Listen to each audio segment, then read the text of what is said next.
আপনাদের সিলেট বিভাগের যে কোনো প্রান্ত থেকে আমায় যখনই ডাকবেন তখনই আমার ডাকে সাড়া পাবেন। আমি হরি সবাই দাঁড়িয়ে কথা দিলাম, নিতাই গৌর হরি বল, হরি বল, হরি বল, হরি বল। তাহলে ভক্তমণ্ডলী, ওই দিন একটা ঘটনা ঘটলো জানেন। শুধু দোল পূর্ণিমায় কাঙালের ঠাকুর কাঙাল হয়ে এলো না, ওই দিন ছিল 3টি গ্রহণ। নবদ্বীপে ছিল ওই দিন 3টি গ্রহণ, নবদ্বীপে না, সারা বিশ্বে ছিল 3টি গ্রহণ, একটা গ্রহণ না। চাঁদকে রাহু গ্রাস করলে হয় চন্দ্রগ্রহণ, তাই না? আর আকাশে গ্রহণের দিন কি করতে হয় জানেন কেউ? ভক্তমণ্ডলী মা গো, চন্দ্রগ্রহণ বা সূর্যগ্রহণের সময় কি করতে হয় জেনে নিন, সবাই করবেন। চন্দ্রগ্রহণ বা সূর্যগ্রহণের লগ্নে গঙ্গা স্নান করতে হয়। যদি নাও যেতে পারেন, একটু গঙ্গা জল হাতে করে মাথায় ছড়িয়ে দেবেন। তারপরে কি করবেন, অন্তত হাতে তালি দিয়ে হরে কৃষ্ণ মহামন্ত্র নাম একটু জপ করবেন। এটা গ্রহণের সময় করতে হয়। তাহলে সেই দিন বিশ্বের আকাশে হলো চন্দ্রগ্রহণ, আর গ্রহণের সময় নবদ্বীপের ভক্তরা কি করলো, তারা করলো নাম গ্রহণ। তারা খোল করতাল বাজিয়ে সুরধ্বনি গঙ্গায় চললো নাম করে স্নান করতে। এদিকে ভক্তরা নামে গ্রহণ করলো, চন্দ্র রাহুকে গ্রাস করলো, চন্দ্রগ্রহণ হলো। রাহু চন্দ্রকে গ্রাস করলো, হয়ে গেল চন্দ্রগ্রহণ, চলছে নাম গ্রহণ। আর ঠিক সেই সময় নবদ্বীপের মাটিতে কি হলো জানো? হলো মহাপ্রভুর জন্মগ্রহণ।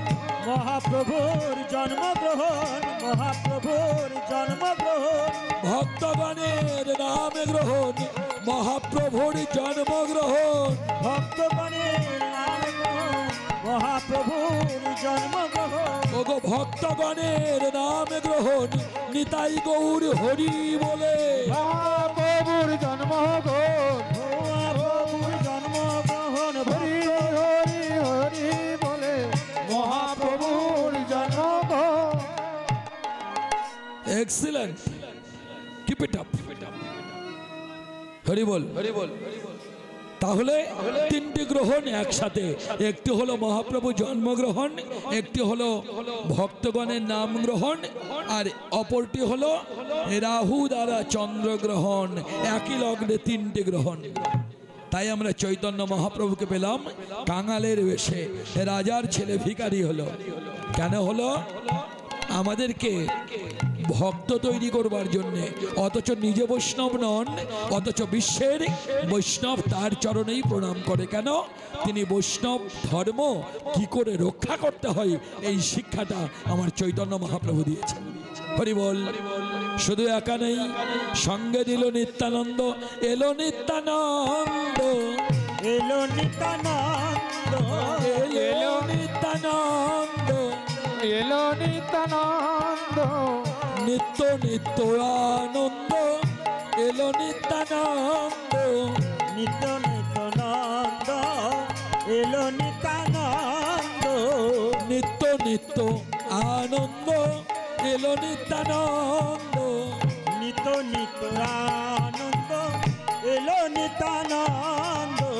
সবে ভজনি তাই, ভজনি তাই, ভজনি তাই, ভজনি তাই, বলনি তাই, বলনি তাই, ভজনি তাই, ভজনি তাই, বলনি তাই, বলনি তাই, ভজনি তাই, ভজনি তাই। তোমরা সাধনি তাই, সাধনি তাই, বলনি তাই, বলনি তাই, সাধনি তাই, সাধনি তাই, বলনি তাই, বলনি তাই। তোমরা বলনি তাই, ভজনি তাই, ভজনি তাই, পাওনি তাই, বলনি তাই, ভজনি তাই, বলনি তাই, বলনি তাই, ভজনি তাই, ভজনি তাই, ভজনি তাই, ভজনি তাই, ভজনি তাই, ভজনি তাই।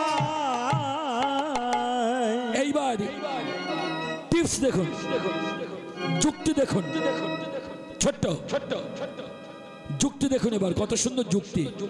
ভজনী তাই, ভজনী তাই, একই কথা, দুটো অর্থ, একই কথার মধ্যে দুটো করে আলাদা আলাদা অর্থ। ভজনী তাই, ভজনী তাই। আপনারা বলবেন কোথায় আলাদা? দুটোই তো একই বাংলা, একই লেখা, কিন্তু না, দুটো কথার দুটো অর্থ আছে। ভজনী তাই, ভজনী তাই মানে তুমি নিতাই ভজ, ভজন করনি তাই নিতাই পাওনি। ভজনী তাই, ভজনী তাই, ভজনী তাই, পাওনি তাই।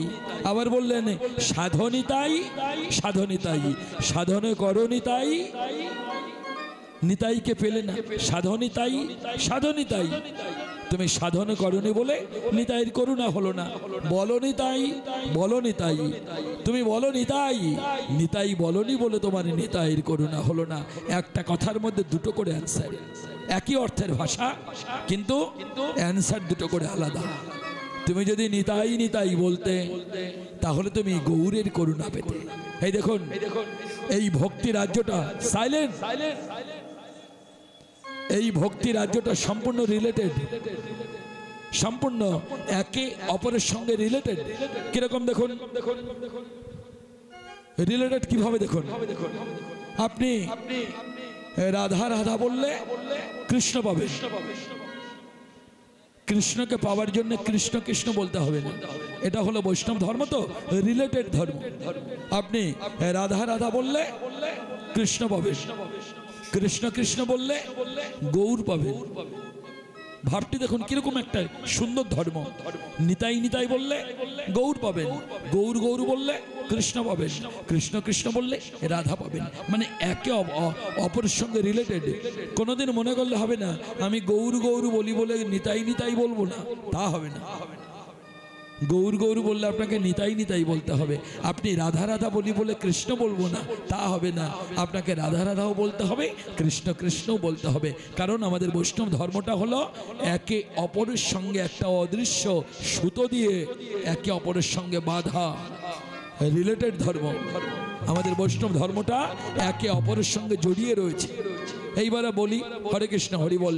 অনেকে আছে কালী পুজো করতে ভালোবাসে, কালী মাকে ভালোবাসে, মা কালীকে ভালোবাসে, এমন কেউ আছে? একটু হাত তুলে দেখাও তো, দেখাও দেখাও। কালী মাকে ভালোবাসে এমন কেউ কালী ভক্ত আছো? হাত তুলে দেখাও। আচ্ছা গেল। আচ্ছা শিব ভক্ত আছো, শিব ঠাকুরকে অনেক ভালোবাসো, একটু হাত তুলে দেখাও। কেউ শিব ভক্ত কেউ আছো? দেখাও। মায়েরা বাহ, ভোলে এবং ভোলে বম ভোলে জয় তারা। তাহলে এই তো কালী ভক্ত আছে, আবার বোম ভোলে আছে। আচ্ছা ও মায়েরা, সামনে শিব চতুর্দশী 12ই ফাল্গুন।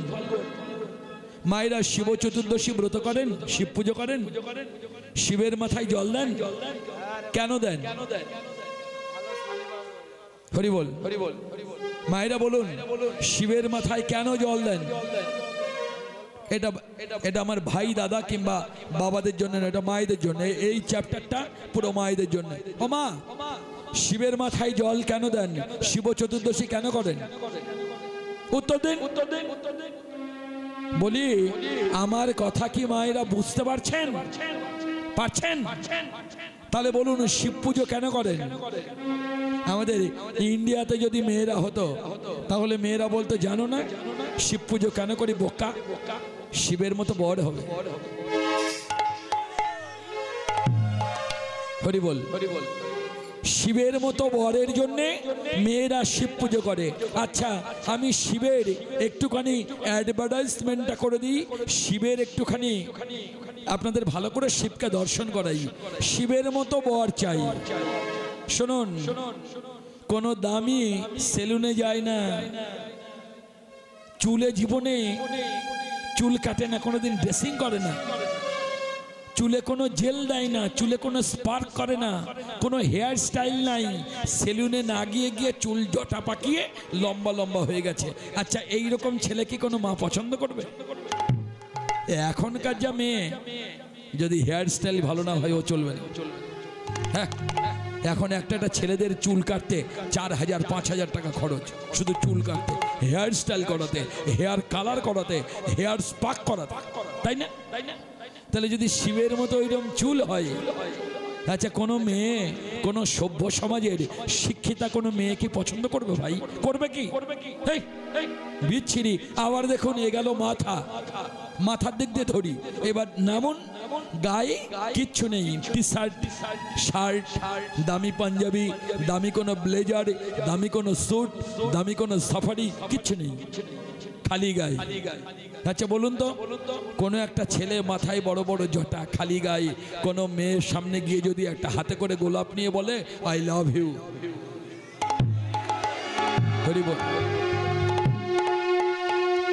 কি কব? বলে জুতার পায়ে থাকতাম না, এক কইলে জুতার পায়ে থাকতাম না। কি এইরকম চেহারা নিয়ে কোনো একটা সুন্দরী মেয়ের সামনে গিয়ে আই লাভ ইউ বললে জুতো আর পায়ে থাকবে? হ্যাঁ, থাকতাম নি, থাকতো না। তাহলে এইবার গেল চেহারা, এইবার নিচের দিকে নামুন। দামি কোনো প্যান্ট নেই, দামি কোনো চোস্তা পাঞ্জাবি নেই, দামি কোনো সাফারি স্যুট নেই, একটা বাঘের চামড়া পরা আছে, তারপর ভিতরে লোয়ার ইনার নেই, হাঁটু পর্যন্ত, পা উঁচু করলে হল ফাঁকা। আমি ইঙ্গিত ইঙ্গিত করে বলি, আপনারা মিলান যে হ্যাঁ বেড়ায় ঠিক কইছে। দামি প্যান্ট আর নেই, ভিতরে কোনো লোয়ার ইনার নেই, একটা বাঘের চামড়া এই পর্যন্ত পরা, যদি পা বাই চান্স উঁচু করে তাহলে কি সর্বনাশ হবে না? কি এই চেহারা। আবার পায়ের দিকে যান, কোনো দামি জুতো নেই, কোনো শুটু কিচ্ছু নেই, খালি পায়ে। তাহলে এই ছেলের চেহারা। আবার গায়ে কোনো দামি পারফিউম, বডি স্প্রে, কোনো পাউডার কিচ্ছু নেই, শ্মশানের মোড়া পড়ানো ছাই গায়ে মেখে ঘুরছে। ইস, শালা ব্যাকটেরিয়া পয়জন নিয়ে ঘুরছে, ব্যাকটেরিয়া গায়ে মেখে ঘুরছে, পায়ে খালি পায়ে। আবার দামি বাইক টাইক নেই, হন্ডা টন্ডা দামি নেই, 4 চাকা 2 চাকা কিচ্ছু নেই, প্রাইভেট কার মানে একটা ছেড়ে দেওয়া ষাঁড়। ষাঁড় হচ্ছে শিব ঠাকুরের প্রাইভেট কার। তাহলে ছেড়ে এই চেহারা, তারপরে ষাঁড়ে চড়ে ঘোরে, দামি কোনো বাংলো নেই, দামি কোনো ফ্ল্যাট নেই, শ্মশান তার থাকার জায়গা। এইরকম একটা ছেলে যদি কোনো বিবাহযোগ্য মেয়েকে গিয়ে বলে আমি তোমায় বিয়ে করতে চাই, মেয়ে বাঁচিয়ে রাখবে? বলে ঘর থেকে বটিটা আন, ওর গলাটা কাটি,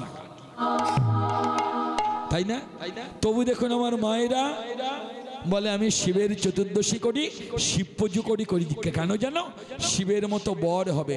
মেনে নিলাম বাবা, তুমি কাকে বিয়ে করবে তোমার ব্যাপার। আচ্ছা বলি, যাদের বিয়ে হয়নি তারা না হয় শিব চতুর্দশী করে শিবের মতো বর পাবে বলে, আর যাদের বিয়ে হয়ে গেছে তারা কি আবার লাইনে লেগেছে নাকি? উত্তর দিন। প্রশ্ন তো আমি দেখেছি শিব মন্দিরে অনেক শাঁখা সিঁদুর পরা 3-4 ছেলের মা, তারা পুজোর ডালি নিয়ে দুধ গঙ্গা জল নিয়ে শিব চতুর্দশী করছে। আমি যদি বলি কি গো, কি খবর, বাড়িতে কি গন্ডগোল চলছে নাকি? আবার লাইনে দাঁড়িয়েছে, কি ব্যাপার, আবার কি চান্স নেবে এই বয়সে? প্রশ্ন তো। যাদের হয়নি তারা না শিবের মতো বর চাক, যাদের 3-4 ছেলে মেয়ে নাতি হয়ে গেল, নাতনি হয়ে গেল, তারা আবার মন্দিরে লাইন দিয়েছে শিবের মতো বরের জন্য। উত্তর দিন।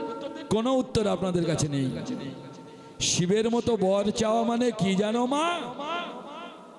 চাওয়া যদি চাওয়ার মতো হয় তাহলে পাবেন, তা না হলে যেই খাদা সেই খাদা। হ্যাঁ, একটা গল্প করি, হাসবেন না কিন্তু, এটা একটু হাসির গল্প, কিন্তু হাসবেন না, একটু হাসুন, তবে দাঁত বের করবেন না, চেপে হাসবেন। এক কৃষ্ণ, এক শিব ভক্ত, সে শিবের খুব ভক্ত, বিয়ে করেছে, বউ আছে। শিব ভক্ত শিবকে জল না দিয়ে, বেলপাতা না দিয়ে, গঙ্গা জল শিবের মাথায় না দিয়ে, দুধ গঙ্গা জল না দিয়ে কিচ্ছু খায় না, জল টল খায় না, খুব ভক্ত, বিয়ে করেছে, বউ আছে। কিন্তু শিব ভক্তের একটুখানি দরিদ্র, মানে গরিব, কিচ্ছু নেই, ভিক্ষা করে খেতে হয়। তা শিব ঠাকুর একদিন ওর প্রতি কৃপা হয়েছে। ও একদিন রাস্তা দিয়ে যাচ্ছে, ফাঁকা রাস্তা দিয়ে, একটা বট গাছের তলায় গিয়ে দাঁড়িয়ে বিশ্রাম করছে। আর ওই বট গাছের তলায় শিব ঠাকুর প্রকট হয়েছে, হয়ে বলছে, এই ভক্ত কে? আমি তোর ইষ্ট, আমি শিব ঠাকুর। বাবা তুমি এসেছো? এসেছি।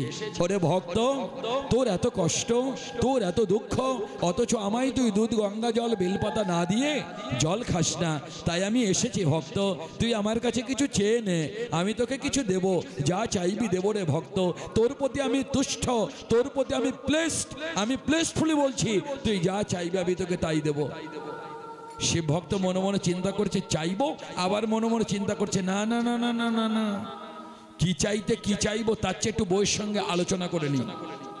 মানে এখনকার ভক্ত তো এরা বইয়ের সঙ্গে আলোচনা না করে কিচ্ছু করে না। বলছে বাবা আমি এক্ষুনি চাইতে পারছি না, আমি একটু বাড়ি যাই, আমি একটু বইয়ের সঙ্গে আলোচনা করে আসি কি কি লাগবে। বলে দেখো আমি স্বয়ং শিব ঠাকুর, আমি ওকে দেব, আমার কাছে না চেয়ে ও যাচ্ছে বাড়ি বইয়ের সঙ্গে আলোচনা করতে। তা যা, তবে শোন যাচ্ছিস যা, আমি কিন্তু 3টে জিনিস দেব, 3টের বেশি চাইবি না। তা তোর বউর সঙ্গে আলোচনা কর কি কি দেবে। বাড়িতে এসেছে আনন্দ, শিব ঠাকুর বলেছে 3টে কি কি নেওয়া যায়। প্রথমে মনে করছে 100 বিঘে জমি, একটা 5তলা বাড়ি আর একটা দামি প্রাইভেট গাড়ি, এটা হলেই চলে যাবে। 3টে বাড়ি আনন্দ মনে গিয়ে বউকে বলছে, গো শোনো, আর তোমার ছেঁড়া কাপড় পরতে হবে না, বাটির ঘরে থাকতে হবে না, শিব বাবা আমাকে 3টে জিনিস দেবে বলেছে, তা তোমার কিছু ইচ্ছে আছে নাকি? বলে শিব ঠাকুর তোমার সঙ্গে দেখা করেছে? বলে করেছে তো, বট গাছে গোড়ায়। আমি 3টে জিনিস দেবে বলেছে, যা চাইবো দেবে। বলে শোনো 3টে যখন দেব, এই জানো আমার না খুব দুঃখ। বলে কেন দুঃখ?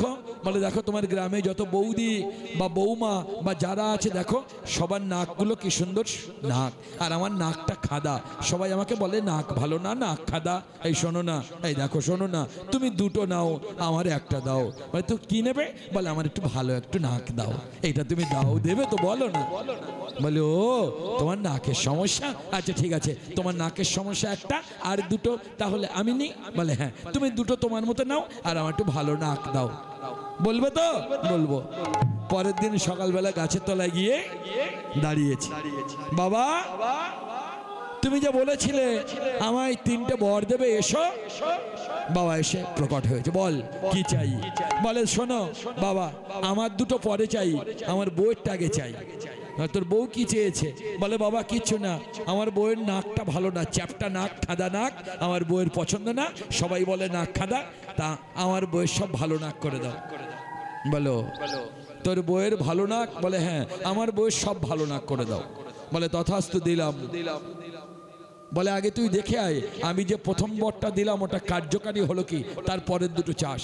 ও তো ছুটতে ছুটতে যাচ্ছে, দেখি বউয়ের সব ভালো নাক হয়েছে কি। ভক্তমণ্ডলী, ভক্তিমতী মা বাড়ি গিয়ে দেখে হাতে খুন্তি নিয়ে আগুন জ্বলছে, রণচণ্ডী রণে উঠেছে। কেন? রান্না করতে করতে ওই যে শিব ঠাকুর বর দিয়েছে, তখন বউ রান্না করছিল, আর রান্না করতে করতে নাকের কার্যকারিতা হয়েছে। এইবার বউ রণচণ্ডী হলো কেন? বউয়ের নাকের জায়গায় নাক, চোখের জায়গায় নাক, ঠোঁটের জায়গায় নাক, কানের জায়গায় নাক, বুকের জায়গায় নাক, হাঁটুর জায়গায় নাক, পায়ের জায়গায় নাক, নখের জায়গায় নাক, সারা অল বডিতে নাক, অল বডিতে নাক, সারা শরীরে নাক। আচ্ছা আপনারা বলুন, একটা নাক না হয় ভালো হতো, সারা শরীরে যদি নাক হয় তাহলে কিরকম অবস্থা হবে? বউ তো রেগে খুন্তি হাতে করে মনে মনে চিন্তা করছে, বেটা বাড়ি আয়, আজকের এই খুন্তি দিয়ে তোর ভবলীলা শেষ করব। বউ তো ঘরে রণচণ্ডী, স্বামী আনন্দে আসছে, দেখি বউয়ের নাকের কি অবস্থা। উঠোনে এসে বউয়ের দিকে তাকিয়ে, আরে বাবা নাকে নাক, মালামাল না, এত না। বউ লাভ দিয়ে উঠোনে পড়েছে, তোমাকে আমি এত নাক আনতে বলেছি, এ কিরম ভুল হলো নাকি? তা তুমি তো বললে। বলে হ্যাঁ, আমি তো বললাম আমার নাকটা ভালো করে আনো, তা আমার অল বডিতে নাক। এই তুমি কি বলেছো? বলে আমি বলেছি বাবা আমার বইয়ের খুব নাকটা খারাপ, তা আমার বইয়ের সব ভালো নাক করে দাও। তা বাবা করে দিয়েছে। বলে তুমি বইয়ের সব ভালো নাক করে দাও বলবে কেন, সব বলবে কেন? তুমি তো বলবে আমার বইয়ের নাকটা ভালো করে দাও, তাহলে একটা নাক ভালো করে দিত। তুমি যে সব ভালো নাক করে দাও, এবার আমার অল বডিতে নাক সাপ্লাই করেছে, এবার আমি কি করব? এত নাক আমি কি করব? মানে তাহলে এখন উপায়? বলে সব নাক ফেরত নাও, তুমি যাও, এক্ষুনি যাও। আছে? বলে বাবা গাছতলায় দাঁড়িয়ে আছে। বলে এক্ষুনি গিয়ে বলো সব নাক ফেরত নাও, সব নাক রিটার্ন করো। আবার ছুটে গাছতলায় গিয়ে বলছে বাবা, বাবা সর্বনাশ, তুমি এত নাক সাপ্লাই করেছো। বলে তুই তো বললি আমার সব নাক ভালো নাক নাও, দাও, আমি দিয়েছি। বলে বাবা গো বাবা, বাড়িতে অশান্তি লেগে গেছে, মারামারি কাটাকাটি চলছে, তুমি সব নাক রিটার্ন নাও, সব নাক রিটার্ন করো। হরি বল। তথাস্তু, তাই হোক, রিটার্ন নিলাম। দেখে আয় কার্যকারী হলো কিনা, নাক আর আছে কিনা। ভক্তমণ্ডলী, ভক্তিমতী মা গো, ও বেটা বাড়ি গিয়ে দেখছে অল বডিতে নাক নেই, একটা যে খাদা নাক ছিল সেটাও নেই।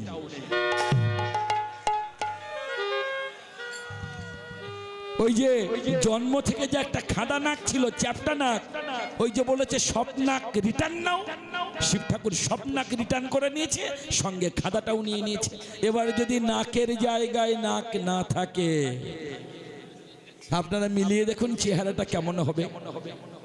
এসে বলছে সর্বনাশ, বউকে বলছে, এখন নিজের নাক তো দেখতে পাচ্ছে না, বউকে, বউ দেখছে বা হাতে পায়ে কোথাও নাক নেই, তাহলে রিটার্ন নিয়েছে। বউকে বলছে এই দেখো তুমি একটু ড্রেসিং আয়নার সামনে যাও। বলে কেন? বলে একটু দেখে আসো। বউ ড্রেসিং আয়নার সামনে গিয়ে জুতো হাতে করে বেরিয়েছে। বলে আমার সেই যে খাদা নাক সেটা কোথায় গেল? বলে তুমি তো বললে যে সব নাক রিটার্ন দাও, তা আমি সব নাক রিটার্ন দিয়েছি। বলে আমি সব নাক রিটার্ন দিতে বলেছি বলে কি আমার খাদা নাক রিটার্ন দিতে বলেছি? তুমি আগে যাও, আমার যে খাদা নাক ছিল সেটাই ফিরিয়ে নিয়ে এসো। তাহলে বর কটা নেওয়া হয়ে গেল? প্রথম বরে সব সারা গায়ে নাক, দ্বিতীয় বরে সব নাক রিটার্ন, তৃতীয় একটা বর বাকি আছে। শিব ঠাকুরের কাছে গিয়ে বলছে বাবা তোমাকে আমি নিতে বলেছি নাকটা, বলেছে আমার বউয়ের খাদা নাক নিয়ে নেবে। তুই তো বললি যে সব নাক রিটার্ন নাও। বলে তা বইয়ের নাকটা কোথায় গেল? তুই তো সব নিতে বললি। বলে না, আমার বইয়ের যে খাদা নাক ছিল সেটাই ফেরত দাও। বলে তোর কিন্তু একটাই অপশান আছে, এটা ফেরত দিলে অপশান শেষ, আর তোর কিছু দেওয়া যাবে না। বলে তাই দাও, অন্ত অশান্তির হাত থেকে বাঁচি। বললো তথাস্তু, তাই হোক। ও বাড়ি গিয়ে দেখে বইয়ের সেই জন্ম থেকে যে খাদা নাক, ওই খাদা নাক। বউ বলছে এই তো নাক আমার যা ছিল তাই এসেছে, যাও এইবার তুমি শিব ঠাকুরের কাছ থেকে কিছু চেয়ে আনো। বলে চাওয়া হয়ে গেছে, চাওয়া হয়ে গেছে। বলে কেন? বলে ওই যে প্রথমে বলেছিল কি নেবে, তুমি বললে নাক দাও, আমি বললাম নাক দাও, একটা বর চলে গেল। আবার তুমি বললে নাক রিটার্ন করো, আমি নাক রিটার্ন করলাম, দুটো বর চলে গেল। আবার তুমি বললে আমার জন্ম থেকে যে নাক ছিল সেটা দাও, তিনটে বর তো চলেই গেল। তার মানে তিনটে বর গেল, যেই খাদা সেই খাদাই রইল।